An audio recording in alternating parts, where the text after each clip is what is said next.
You use language every day, but machines don't see words the way you do. By the end of this video, you'll understand exactly how they do. Welcome to Dev Basics with AI. From words to numbers to meaning.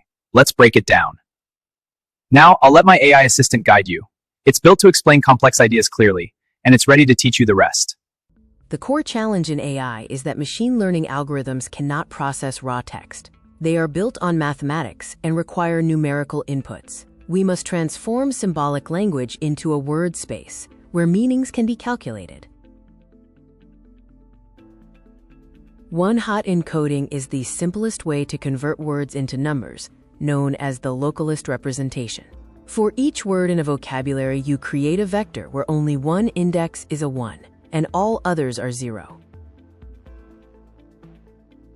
The failure of one-hot encoding is that it is sparse and meaningless. Since every vector is orthogonal, the dot product between any two different words is always 0. Mathematically, the computer thinks no words are related.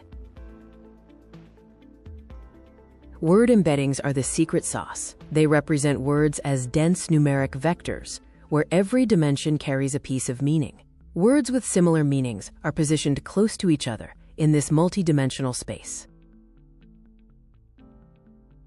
Latent Semantic Analysis, or LSA, constructs meaning by learning from the neighborhood of words. It uses singular value decomposition to compress large matrices of word counts, linking frequently co-occurring words mathematically. The revolution of 2013 arrived with WORD2VEC. This model moved from simple counting to predictive modeling, allowing AI to learn from billions of words in a single day. Continuous Bag of Words, or CBOW, predicts the center word by looking at the surrounding context words. It averages the vectors of the context words to create a single input representing the word's neighborhood. Word2Vec is highly efficient because it assumes the distributional hypothesis. Similar words appear in similar contexts. It offers two primary training architectures, CBOW and skipgram. The skipgram model is the inverse of CBOW. It takes a single center word and predicts the words likely to appear around it. This provides deep insight and is better at handling large datasets and semantic relationships.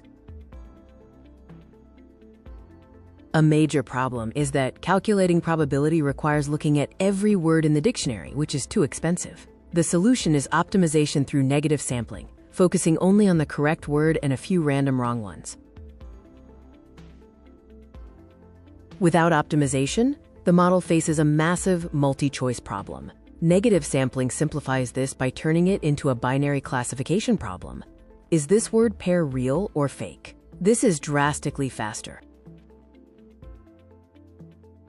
Hierarchical softmax offers efficiency through binary trees. It uses a Huffman tree to represent the vocabulary, reducing complexity from OV to O log V for calculating probabilities, especially for rare words. GLOVE, or Global Vectors, combines statistics and context. It analyzes co-occurrence statistics across the entire corpus, looking at the ratio of how often words appear together globally to create highly accurate semantic vectors. The word analogy magic is possible because embeddings allow for algebra with meaning. Vector arithmetic can solve analogies, as the direction of conceptual dimensions, like gender, is consistent. AI doesn't see a sentence as a string of letters. It sees a sequence of tokens, which are the AI's bite-sized chunks of text. Modern LLMs use subword tokenization like byte pair encoding or BPE.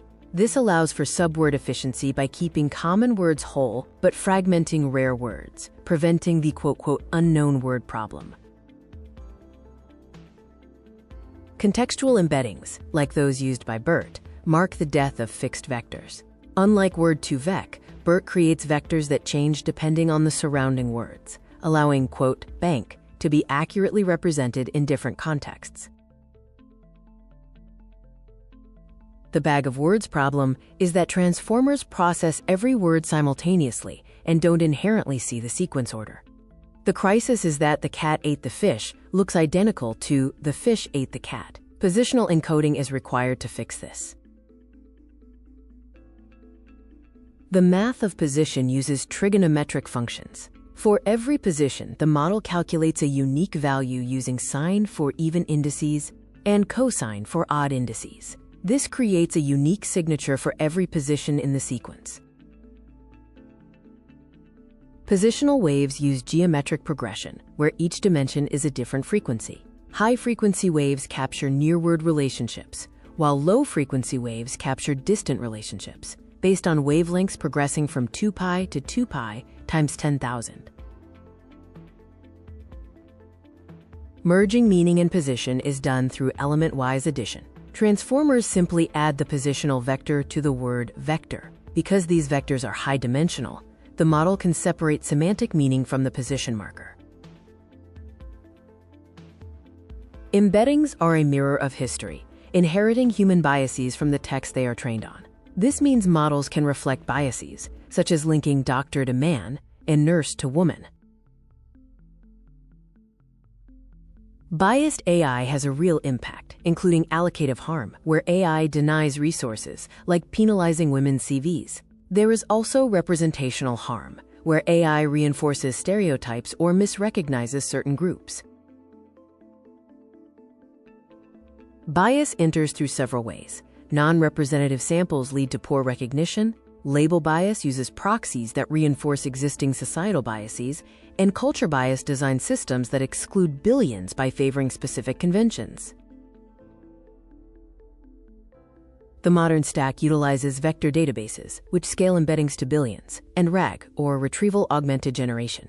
RAG grounds large language models in factual data, using retrieved documents as context to reduce hallucinations. This concludes our journey to AI mastery, from one-hot encoding to RAG. You are now well on your way from zero to hero in understanding the foundational mechanics of AI.